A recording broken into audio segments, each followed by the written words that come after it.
How to fix Clean Master app not working or showing unfortunately stop or not opening और any problem. तो दोस्तों यदि आपका clean master app open नहीं होता है, काम नहीं कर रहा है, अनफॉर्चुनेटली स्टॉप बताता है, तो ये सारे प्रॉब्लम को आप कैसे सॉल्व कर सकते हैं इस वीडियो में मैं आपको बताऊंगा। वीडियो के साथ बने रहिए और साथ ही साथ चैनल को सब्सक्राइब करके बेल आइकन को भी दबा देना। पैसे बिल्कुल भी नहीं लगेगा, बिल्कुल मुफ्त है, ठीक है। तो दोस्तों यहाँ पे देखिए आपका प्रॉब्लम कहाँ से आ सकता है। सबसे पहले तो आपको जाना है अपने मोबाइल के सेटिंग्स पे और एकदम नीचे आके आपको जाना है यहाँ पे एकदम नीचे इंस्टॉल्ड ऐप्स पे जाना है। अभी यहाँ पे आपको ढूंढना है क्लीन मास्टर ऐप, इसके ऊपर क्लिक करना है और यहाँ पे स्टोरेज यूसेज में जाना है।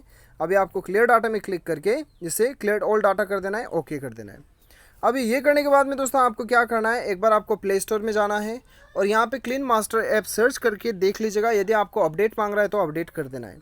ये करने के बाद में दोस्तों आपको अपना मोबाइल को एक बार रिस्टार्ट कर लेना है।